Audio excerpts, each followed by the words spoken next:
ओम।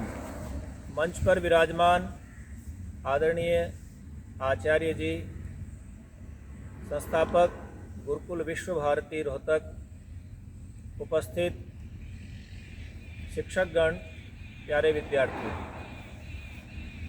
यज्ञ के उपरांत प्रतिदिन हम पूज्य आचार्य जी से जीवन निर्माण के उन रहस्यों को जानने का प्रयास कर रहे हैं जिससे जीवन की उन्नति हो।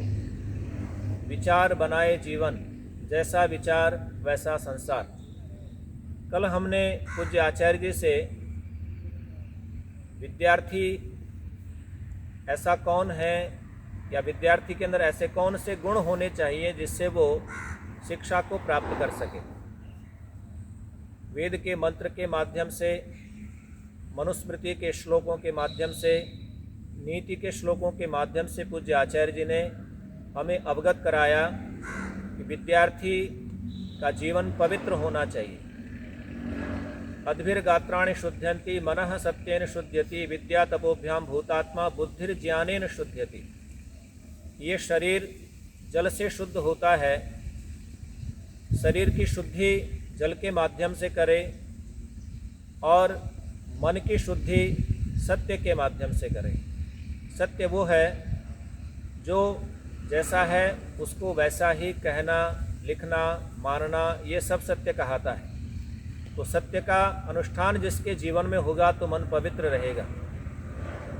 बुद्धि ज्ञान से शुद्ध होती है, आत्मा विद्या और तप से शुद्ध होता है। तो इस प्रकार से हम शुचि अर्थात पवित्रता हमारे जीवन में हो। विद्या प्राप्त करनी है तो अप्रमत्त होना चाहिए, प्रमादी नहीं होना चाहिए, आलसी नहीं होना चाहिए, क्योंकि विद्या प्राप्ति के जो उपाय हैं वह उपाय, किसी भी ज्ञान को आप प्राप्त करना चाहते हैं तो उसमें निरंतरता होना आवश्यक है।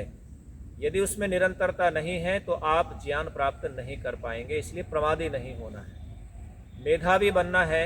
मेधावी अर्थात धारणावती बुद्धि होनी चाहिए। हम प्रतिदिन प्रार्थना करते हैं, याम मेधाम देवगणः पितरश्चोपासते तया मा मध्य मेधयाग्नि मेधाविनम कुरु, कि हे परमेश्वर हमें मेधावी बनाओ।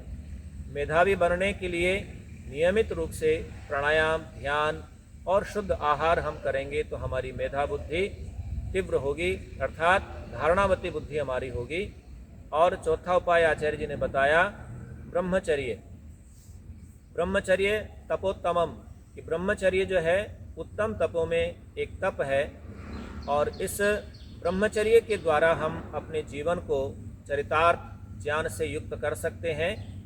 और गुरु के प्रति अद्रोह भाव होना चाहिए, गुरु के प्रति द्रोह नहीं होना चाहिए, द्वेष नहीं होना चाहिए। गुरु के प्रति श्रद्धा, विश्वास होना चाहिए। श्रद्धावान लभते ज्ञानम, जो श्रद्धावान है, श्रद्धा से युक्त है, वही ज्ञान प्राप्त करता है। तो इस प्रकार से विद्यार्थी यदि जीवन में इन गुणों को धारण करेगा तो निश्चित रूप से उसको विद्या की प्राप्ति होगी ही होगी। मैं पूज्य आचार्य जी से निवेदन करूंगा कि वो हमें आगे के और विषयों से अवगत कराएं। पूज्य आचार्य जी। आदरणीय श्री आचार्य नंद किशोर जी, अध्यापकगण, आज हम सेवा और सत्कार के बारे में थोड़ा विचार करेंगे।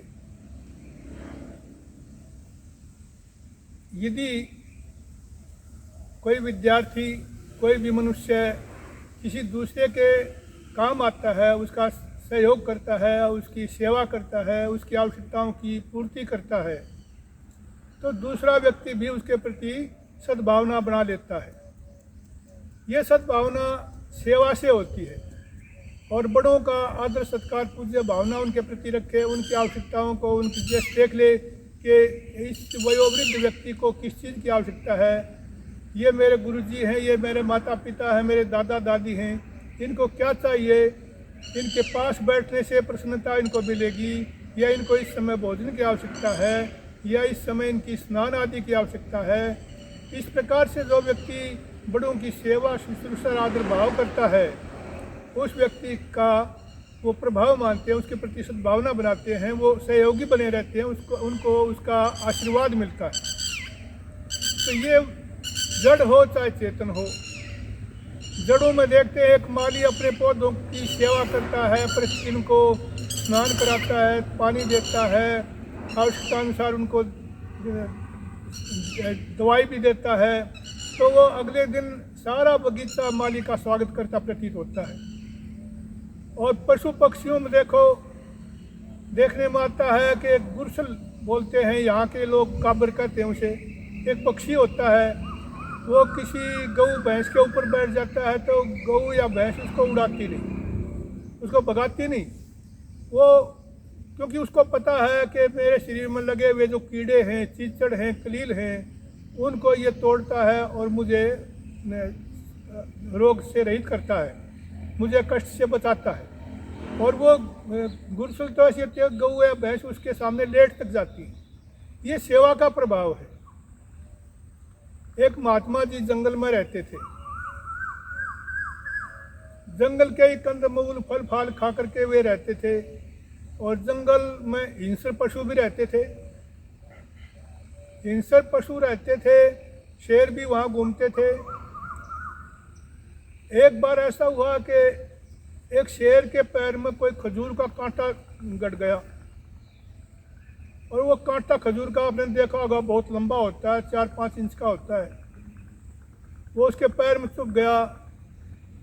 शेर यद्यपि वहीं घूमता था, महात्मा जी को वो कभी कुछ कहता नहीं था, महात्मा जी भी उसे भगाते नहीं थे, तो शेर की महात्मा जी के प्रति कुछ अपनत्व हो गया था, कुछ साचर्य बन गया था, और शेर ने भी ये मान लिया था ये तुझे कुछ नहीं कहते, और महात्मा जी ने भी ये मान लिया था कि ये कुछ नहीं कहता। अहिंसा प्रतिष्ठायाम तत्सन्निधौ वैर त्यागे, दोनों का परस्पर स्नेह बन गया था। तो जब वो कांटा चुभ गया उस शेर के उसमें पैर में, और वो आर पार निकल गया, तो शेर बड़ा दुखी हुआ, और वो लंगड़ाता हुआ महात्मा जी की कुटिया के सामने आकर के लेट गया। तो महात्मा जी ने उस शेर के उस कांटे को निकाल दिया। शेर को कष्ट तो हुआ, लेकिन वो जानता था क्योंकि महात्मा मेरी सेवा कर रहे हैं, और उसको जंगल की जड़ी बूटियों से उसका उपचार कर दिया, प्राथमिक उपचार। वो शेर अगले दिन फिर आया, महात्मा जी ने अगले दिन फिर उसकी पट्टी बदल दी। इस तरह से बार बार पट्टी बदलने के कारण से वो शेर अच्छा हो गया। शेर को उस महात्मा से इतना अपनत्व हो गया, इतना स्नेह हो गया कि वो शेर ठीक होने के बाद भी महात्मा जी के पास आता, महात्मा जी उसके सिर पर हाथ फेरते, उसको पुचकारते, और वो थोड़ी देर बैठ करके और चला जाता। तो मैं आपको ये बता रहा हूँ, ये सच्ची घटना हमने पढ़ी है। ये सच्ची घटना पढ़ने के बाद ये निश्चय हुआ कि अहिंसक पशु भी अहिंसक हो जाते हैं यदि उनकी सेवा होती है तो सेवा बहुत बड़ी बात है। अब सत्कार की बात लेते हैं। सत्कार से महात्म्यम सद्य प्रत्यय कारणम यत् प्रभावादपि द्वेषी मित्रताम याति तत्क्षणात्। सत्कार की महिमा इतनी है